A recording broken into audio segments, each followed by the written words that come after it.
My name is Lisa Serino. I am Assistant Commissioner in the Office of Quality Schools at the Missouri Department of Elementary and Secondary Education, but you can call us DESE. I'm here today to open this public hearing. It is required by statute for districts that have been unaccredited and are provisionally accredited and have not yet returned to full accreditation status. And at this moment in time, that is the situation that Normandy Schools Collaborative finds itself in. So the purpose of this hearing tonight is to bring community members together to capture information that can be useful to the district about ways that the community can help the district return to full accreditation status. So the district members have a program for you this evening. There will be an opportunity after the program. We'll break into small groups and discuss some key questions that get at the purpose of this hearing, which is how to help Normandy Schools Collaborative return to fully accredited status. At the end of that discussion period, each of the groups, there'll be an opportunity to report out. And then at the end, I will adjourn the meeting, the hearing at 7 p.m. I do want to let folks know that this meeting is being live streamed and a recording will be available. So there is an opportunity for others who are not able to be here in the room to participate in this discussion. So before we move the agenda along, I would like to recognize a couple of my DESE colleagues who are with me here this evening. Lisa Hazel is Area Supervisor in the St. Louis region, and Shanika Williams is Charter Director at the department. I don't think that I have missed any. We may have another colleague or two that will join us as the evening moves along. Now I would like to introduce our Deputy Commissioner, Kyle Cruz.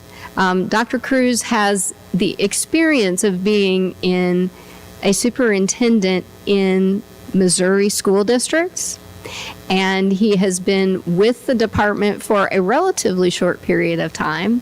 But during that time, he has gained a reputation for steadfastness and that calm, reserve, being able to work through complicated information and sometimes maybe not such pleasant information when we think about budgets and budget cuts.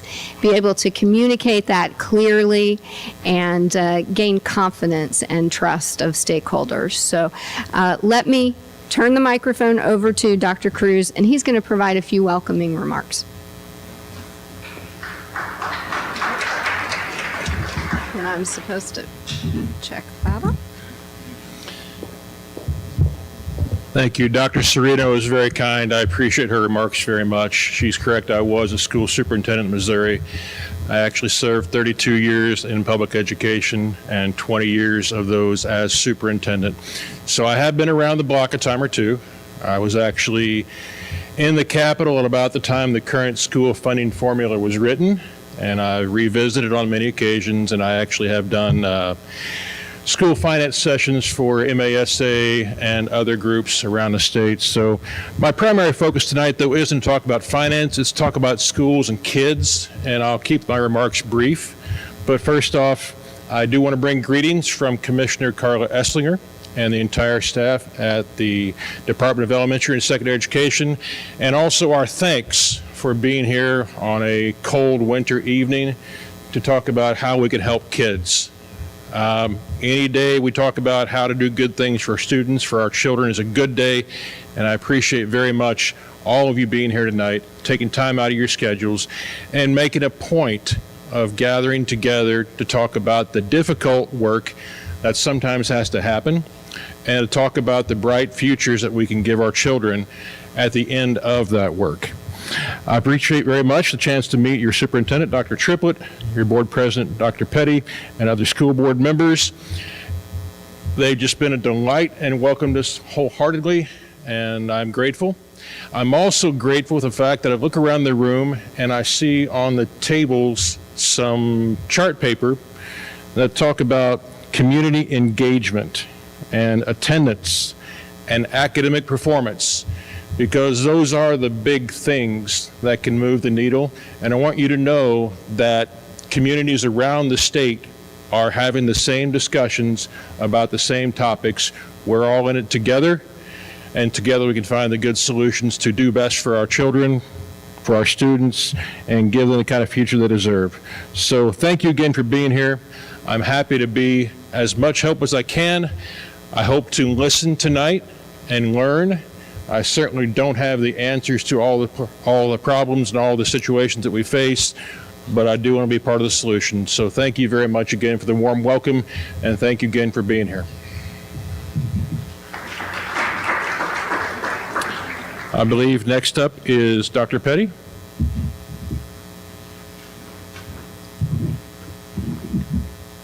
Thank you, sir. Good evening, everyone. Thank you for being here tonight. I'd like to begin by first acknowledging Dr. Michael Triplett, our superintendent of schools, and his team.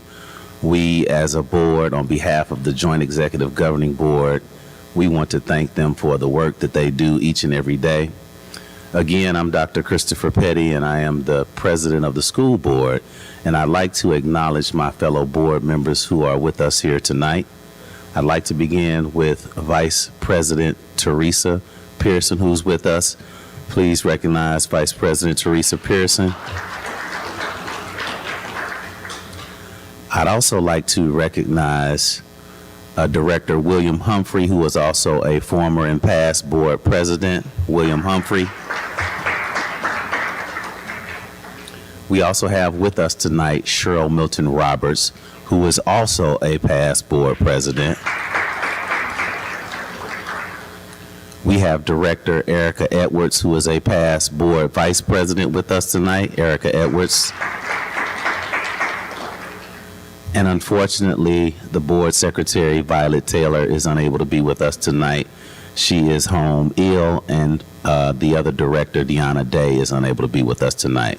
With that being said, we're hoping for tonight that everyone understands words are most effective when they're associated with action.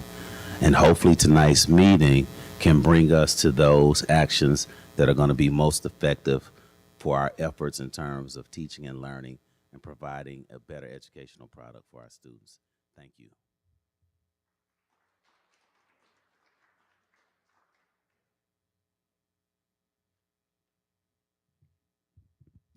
Good evening. My name is Chris Trahan. I'm Communications Director for Normandy. I wanted to repeat a little bit of what Lisa said about how this event is going to take place.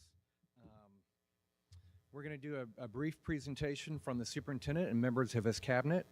After the presentation, everyone's going to have an opportunity to participate in the tabletop discussions. You will see at where you're sitting, there are 3 questions that we want you to think about tonight.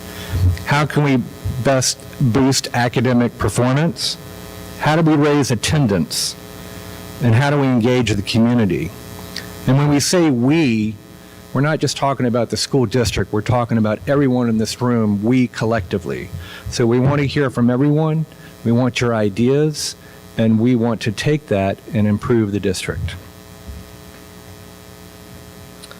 So we will begin the presentation. So we always begin our presentations with our mission. Normandy Schools Collaborative prepares global leaders for college career and productive citizenship by empowering a community of confident learners and valuing the unique contributions of each student. The district currently has 5 strategic plans, and you're going to hear from about 3 of the strategic plans tonight. And we want to go ahead and begin that. We'll have Dr. Triplett begin his presentation, and you will hear from the superintendent and some of his cabinet members.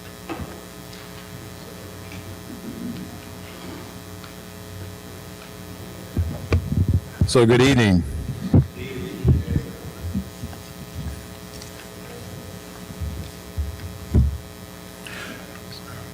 So let me start off by saying thank you for attending tonight's hearing. We want to start off with some demographics, district demographics. Let me do this.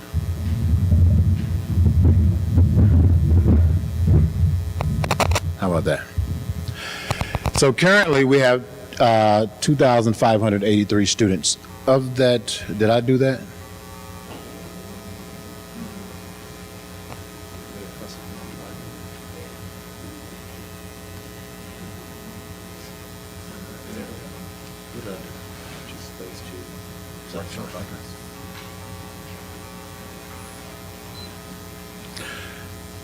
Of that 2,583, we have a growing ELL population. We had 240. We have 409 SPED students, and we have general students. We have 1934. Who are our students? So of the 2,583 students, 69.6% are African American. That represents 1,798. 22.2% are unclassified. That's 573. And what that is that they have not identified who they wanted to identify on their enrollment forms, and that is legally, that is their right. Our next population is the Hispanic population, which represents 130 students. Then our Caucasian population, which represents 49. Then multiracial, 28, Asian 4, Pacific Islander 1. So who are our students? Our students are kind of, the percentage-wise, they're kind of close. It was surprising to know that we have more males in school than females. I was glad to hear that. Our males represent 1,313, and our female students represent 1,270. So with regards to our culture and climate survey, I wanted to give you a briefing of our culture and climate survey. In the past, we typically hover around 200 or 300 students who take the surveys. We hover around 40 to 70 parents who take the surveys, and we do pretty good with staffing who take the surveys. This year, we opened the survey window from October 6th through November 6th.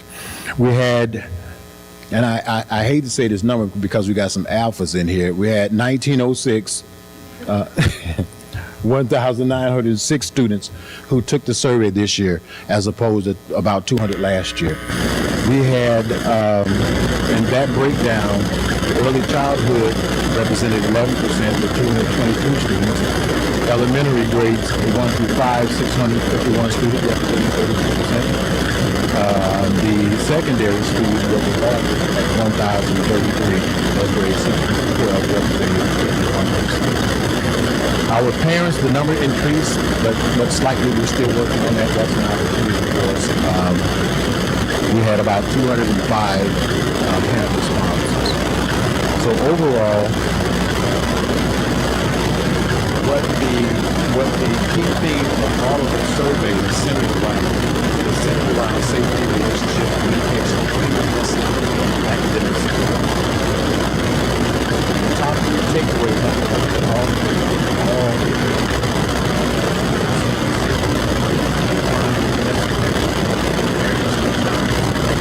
staff, burdens, and consistent expectations. Need SEL and de-escalation support. With parents and safety concerns, communication gaps, and a desire for stronger academic supports. Now, what are we doing about it? For the students, we're doing a climate reset. So we'll have some conversations with buildings the beginning of the semester next year. Have some conversations about what climate reset looks like. Mentoring, advisory, clean and safe environments, etc. With staff, there will be some conversations around climate non-negotiable skills, restorative practices, and SEL training. With parents, data dashboard, so we want to keep the parents in constant communication. all of our surveys will, I'll make sure you put the survey itself, results of the surveys, and then I'll give a breakdown of the survey. So you can see the hard numbers, what people are saying about it. So with regards to district one, so we had on November 7th, we had a meeting with the commission. And although it was a good meeting, it wasn't pretty to hear. And sometimes things are not pretty to hear. And the message was clear. We have to have transformation for our next time. Okay? So I want to make sure I have that message. So MSIP and the APR, just to give you just a quick lesson about, you see these terms, what these terms are. The Missouri School Improvement Program outlines the completion of the school costs. Supports the statewide goal that each student graduates with. APR for each local and regional agency. The purpose of our APR program indicates progress. Each school for stands adopted by the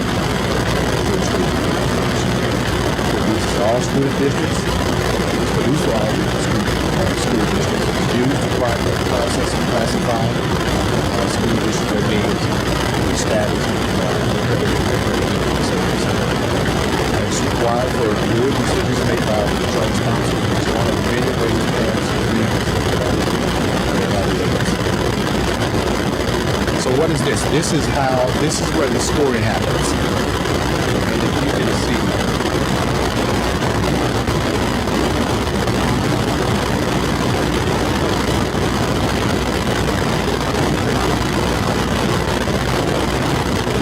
you can look at the score here. This represents grades.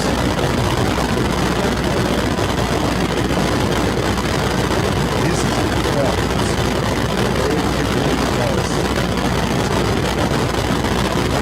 That means we have to look this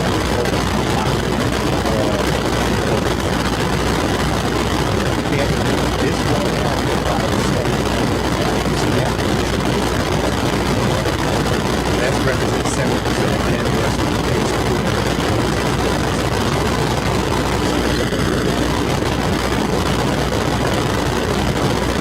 So I put this slide up here. I want you to know that since this began, they take 3 years of data and do a composite to create. The first 3 years, you got a composite score, but it wasn't used to affect the district's status. In 25, they took 3 years data, but that data could be used to rate their status, but not lower your status. Now, I put this here because in 2026, which is next year, that scoring will be used to either raise or lower, could be used to raise or lower your status. That's why I put this here, because this is important. And it drives home the conversation around why our scores need to be transformational for next year.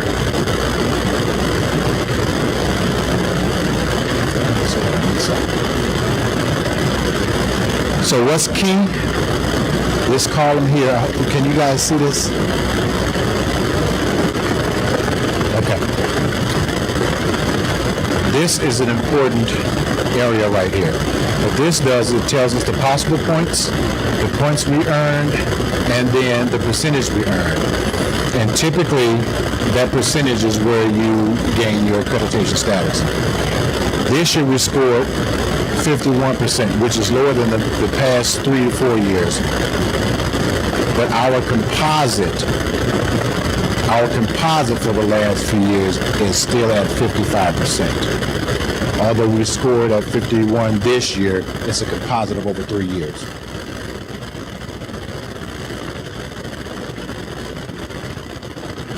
This is just a breakdown of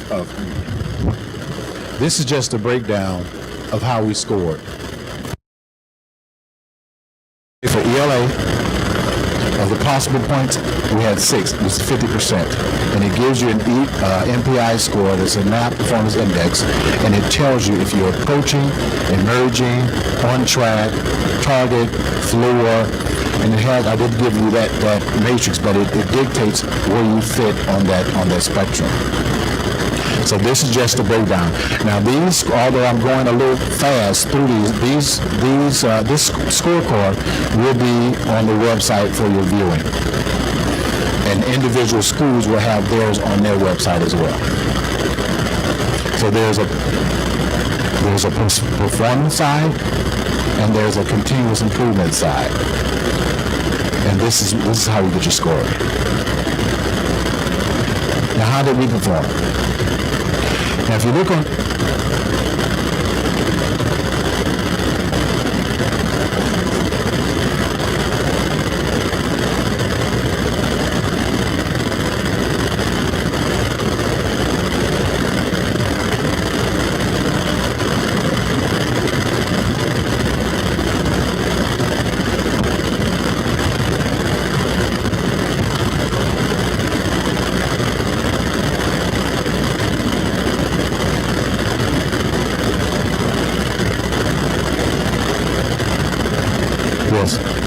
Success ready students, it tells you where you performed, and then it gives you a total at the bottom.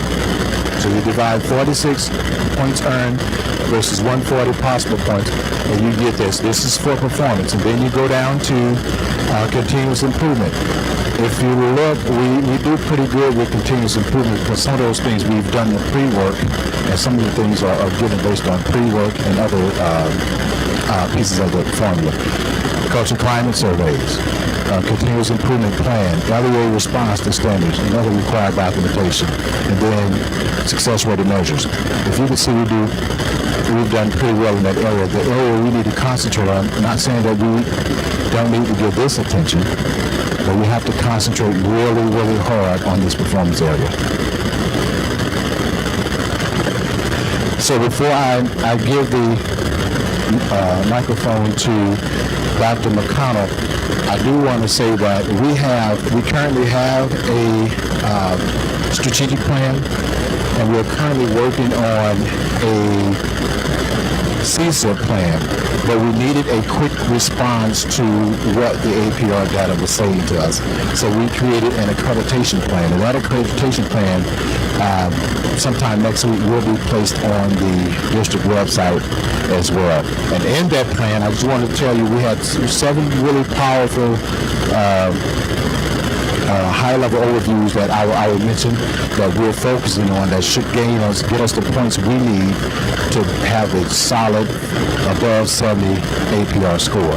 We're going to focus on strengthening Tier 1 instruction across every classroom, implement district-wide assessment readiness systems, build powerful PLCs and data teams that drive instruction, increase proportional attendance to maximize APR points, elevate college and career readiness through full pathway implementation, protect every APR point through data integrity and accurate reporting, state reporting, and we're going to strengthen leadership accountability and monitoring systems. If we put all of those things in place, we'll keep a strong handle on what's happening in the classroom, what support teachers need, what support students need, and making sure that we're providing those support for those needs. That's how we get these points, and we have to make sure that we're hitting those low-hanging fruits. Those are things that are out there we can just get. So we're missing a lot of low-hanging fruit that we have to get. Thank you. At this time, I'll invite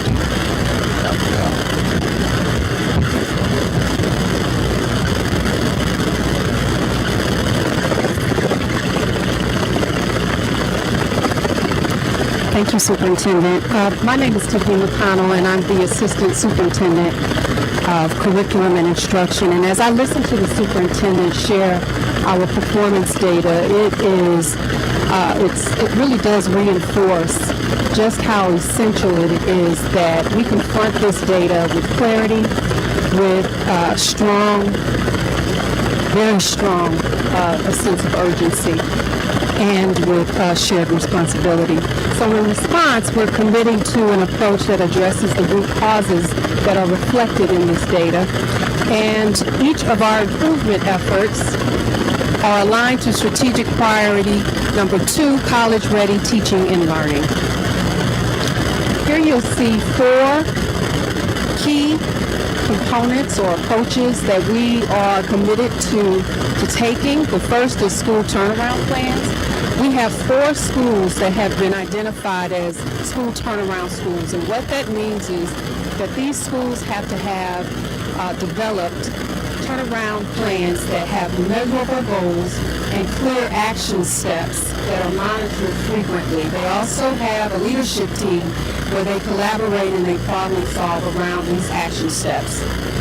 Accreditation plan, our superintendent has just shared with you this very accelerated plan where we have to act with precision. We have about 17 weeks to implement this plan with fidelity to ensure that we have the outcomes that we want to reach and we meet our targeted goals.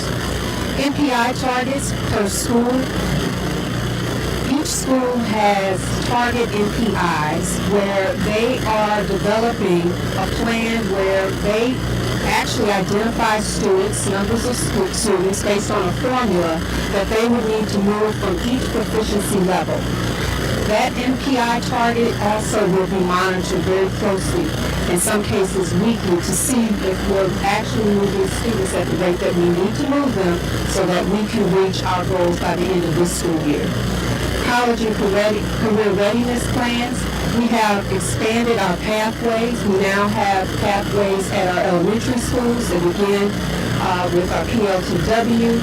We have very strong advising at our high school and our middle schools, and we've also expanded our AP courses.